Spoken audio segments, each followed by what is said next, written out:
Salam sejahtera dan salam Aidilfitri, Buletin UKAS edisi petang 25 Mei 2020 bersama saya Ines Jonathan Seribu.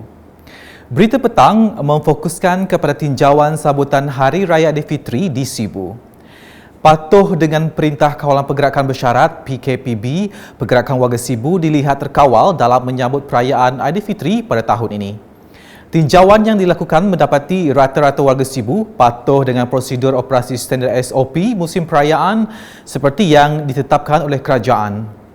Ikuti laporan wartawan Buletin UKAS Lea Amira Anwarigus pada Ahad 1 Syawal. Sambutan Aidilfitri dalam norma baharu. Itu yang dapat digambarkan melalui tinjauan Buletin UKAS hari ini di sekitar Sibu sempena sambutan perayaan Hari Raya Aidilfitri. Pergerakan orang ramai dilihat agak terkawal di kawasan perumahan maupun kawasan perkampungan di mana tiada amalan kunjung mengunjung melebihi had maksimum yang telah ditetapkan dalam Perintah Kawalan Pergerakan Bersyarat.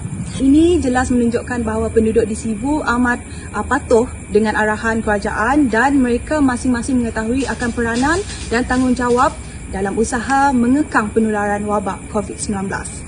Selain itu, premis-premis makanan dan juga gerai-gerai jualan dilihat tidak beroperasi sepenuhnya, manakala masjid dan surau juga hanya melaungkan azan dan tidak melibatkan perkumpulan ramai. Untuk itu, diharap warga Sibu dapat mengekalkan disiplin yang telah dilaksanakan ini supaya status zon kuning di Sibu ini dapat bertukar menjadi zon hijau. Sekian, saya Lea Amira melaporkan untuk Buletin UKAS.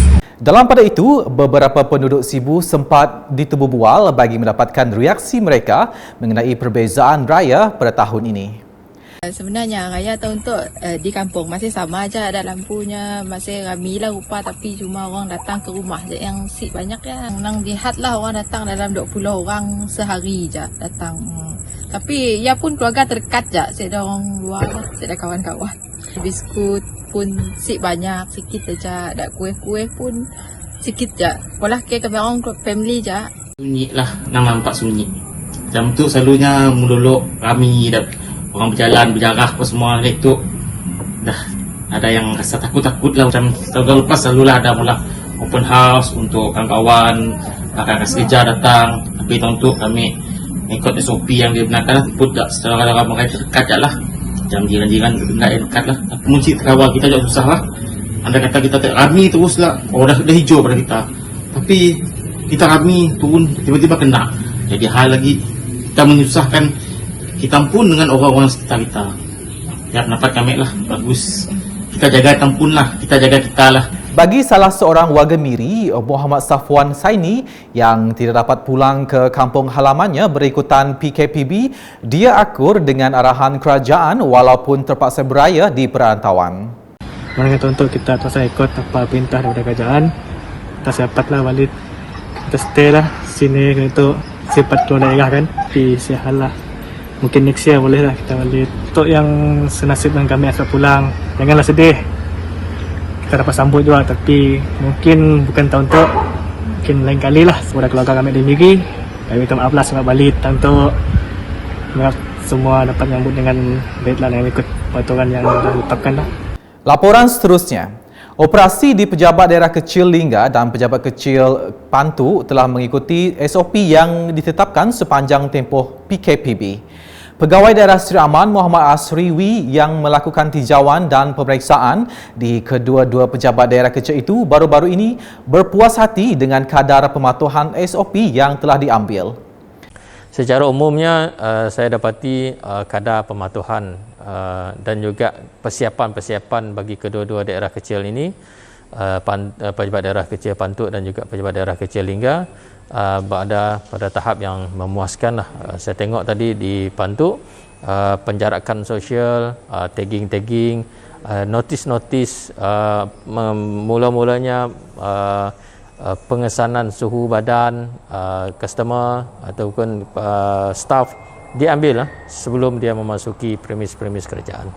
Sementara itu, Muhammad Asri memberitahu masyarakat setempat terutamanya di Seri Aman supaya mengamalkan norma-norma baharu dalam kehidupan seharian mereka. Norma baru kita sekarang ini adalah mungkin untuk setahun, mungkin untuk 2 tahun yang akan datang. Jadi masyarakat perlu bersiap sedialah dengan norma-norma baru tersebut, terutamanya pakai mask, jarak sosial, kerap cuci tangan dan juga sentiasa mengikuti perkembangan-perkembangan semasa berkenaan dengan COVID-19. Beralih ke laporan mengenai sotong ketuk atau lebih dikenali suntung tutuk yang sangat sinonim di negeri ini. Di Betong, orang ramai pasti mengenai Nur Rashikin Muhammad dengan keenakan sontong tutuk, sambal ngesit dan sambalnya yang diusahakannya sejak hampir 10 tahun yang lalu. Bermula sebagai peniaga kecil-kecilan di kampung Masjid Betong, kini dia bukan sahaja banyak memenuhi permintaan masyarakat tempatan, malah pelanggannya di seluruh Malaysia. Keunikan produk kami tu nya jenis barang yang macam ni, nya tahan lama, nya kuahnya sebenarnya yang mun contoh kita cari di Kuching banyak jual, banyak sangat jual. Betong cuma kami rasa just kami seorang lah dari Betong, tapi sambalnya lah kami rasa keunikannya jenis dekat sambal. Sebab dekat Betong kami seorang je jual, sambal kami ya pun sidak Kuching, dari Kuching pun beli dari kami sambal untuk sidak rasa sontong sinun. Beliau yang ditemui UKAS baru-baru ini memberitahu inisiatif kerajaan negeri iaitu Bazar Online Sarawak Sayang atau BROS turut membantunya meluaskan lagi pasaran produk dan meningkatkan hasil jualan. Kami selepas PKP ada sikit mengundum, tapi kami daftar atas bawah FB BROS. So FB BROS tu ada tolong kami untuk promote barang kami ke luar Betong. So kini tu time PKP kami si dapat nak keluar gila, so kami pula dari rumah kami hantar untuk orang beli online, sebab kami pun sontong tu nya tahan lama, sambal kami pun tahan lama. Kami post hampir setiap Semenanjung, KL, Kuantan, Pahang, Johor, Selangor sampai Terengganu, Kedah. Hampir semua dah merasa sontong kami. Manakala di Bintulu, kewujudan BROS ternyata membantu peniaga dan penjaja kecil mempromosikan produk jualan mereka dalam norma baharu susulan pandemik COVID-19.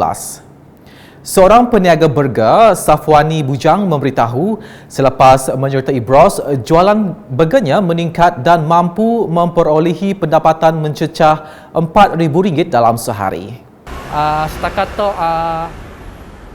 harian kami boleh oleh dalam 4,000 dalam sehari lah. So dalam seminggu hasilnya pun bagus juga. Kami boleh dapat jual macam roti John salted egg dalam 150 box sehari lah. Dan yang terbaru tu adalah roti John ayam crispy lah. Setakat tu kami boleh bolah dalam 50 ke 70 batang lah sehari.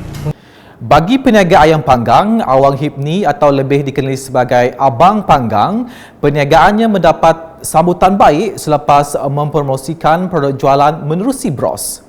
Semenjak kami join sekali dengan grup Bazar Ramadan Online Sarawak tu, sambutan daripada pelanggan online kami, alhamdulillah ada sambutan yang menggalakkan daripada sidak pelanggan-pelanggan semua. Terima kasih kepada pelanggan Bazar Ramadan Online yang sama-sama support bisnes kami selama tu sepanjang tempoh PKP tu dan seterus-terusnya akan datanglah. Sementara itu, Ismawi Ishak, pengusaha nasi Arab dan charcoal chicken berkata, sejak menyertai BROS, jualan makanannya semakin meningkat. Jualan ini saya buat dalam secara talian, yang mana pelanggan-pelanggan menempah lebih awal, kemudian saya akan hantar ke rumah-rumah pelanggan yang telah menempah. Nasi Bukhari dan juga charcoal chicken yang mana merupakan selera, biasanya selera Timur Tengah ataupun selera orang-orang Eropah dan juga orang-orang Arab. Sekian bersama saya, Ines Jonathan Seribu dan kru penerbitan.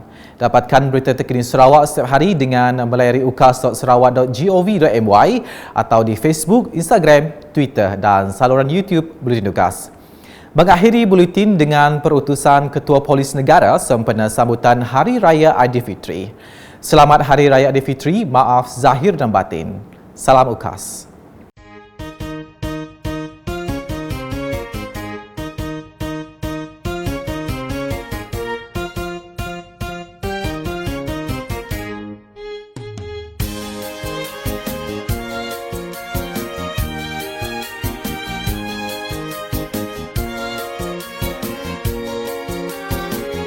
Bismillahirrahmanirrahim. Assalamualaikum warahmatullahi wabarakatuh dan salam Aidilfitri. Allahu Akbar, Allahu Akbar, Allahu Akbar, walillahil hamd. Selepas sebulan kita mengimarahkan ibadah Ramadan dalam normal baru yang bukan sahaja merupakan satu jihad menentang nafsu dan lapar dahaga, tetapi juga perjuangan menentang COVID-19, kini tibalah masanya untuk kita meraihkan kemenangan pada 1 Syawal yang bakal menjelang tiba. Walaupun Aidilfitri terpaksa disambut dalam tempoh pelaksanaan Perintah Kawalan Pergerakan Bersyarat PKPB yang berkuat kuasa sehingga 9 Jun 2020, saya yakin ia tidak sama sekali melemahkan semangat kita untuk terus berusaha memutuskan rantaian wabak tersebut.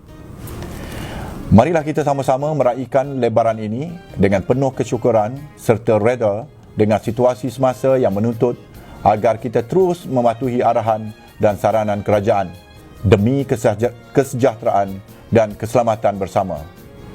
Walaupun sambutan kali ini dihadkan dalam kalangan jiran terdekat dan ahli keluarga yang tinggal dalam negeri yang sama sahaja, serta tidak melibatkan lebih daripada 20 orang yang berhimpun pada satu-satu masa, namun ia sama sekali tidak akan menjejaskan kemeriahan Aidilfitri Al-Mubarak ini. Apa yang jelas, kita masih mempunyai pilihan untuk meraihkan Syawal dengan cara yang selari dengan normal baru.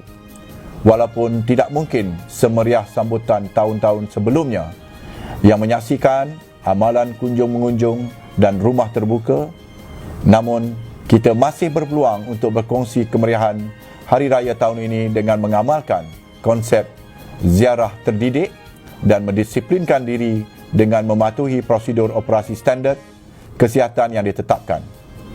Janganlah dek kerana kegarahan dan kecoaian kita menjadi asbab kepada wujudnya kluster baru yang membawa kepada peningkatan kes positif COVID-19. Bagi mereka yang berada di perantauan, suasana hiba dan kerinduan menyambut pagi Syawal bersama ayah dan bonda di kampung halaman pastinya akan menyelubungi sanubari. Memandangkan perjalanan rentas negeri tidak dibenarkan dalam tempoh PKPB, namun anggaplah ia sebagai satu pengorbanan terbesar seorang anak kepada ibu bapa tercinta demi memastikan mereka terhindar daripada risiko dijangkiti wabak maut ini. Kepada warga PDRM yang membarisi benteng pertahanan hadapan, andalah wira di hati masyarakat dan negara. Yakinlah bahawa setiap kudrat yang dikerah, lelah yang dihela, keringat yang mengalir dan titisan air mata yang jatuh dalam perjuangan ini akan sentiasa diiringi dengan doa serta harapan daripada seluruh ahli keluarga dan masyarakat. Sesungguhnya, perjuangan kita masih belum selesai dan kita harus menang dalam memerangi musuh senyap yang tidak kelihatan ini. Marilah kita sama-sama menadah tangan, memohon kekuatan dan perlindungan daripada Ilahi. Semoga sujud bakti sepenuh hati yang kita curahkan selama ini beroleh ganjaran yang tidak ternilai darinya. InsyaAllah. Menjelang Syawal yang mulia ini, saya dan isteri serta seisi keluarga dengan seikhlas hati mengucapkan selamat menyambut Hari Raya Aidilfitri. Minal Aidin wal Faizin, diiringi salam kemaafan zahir dan batin kepada seluruh warga PDRM dan rakyat Malaysia. Amin.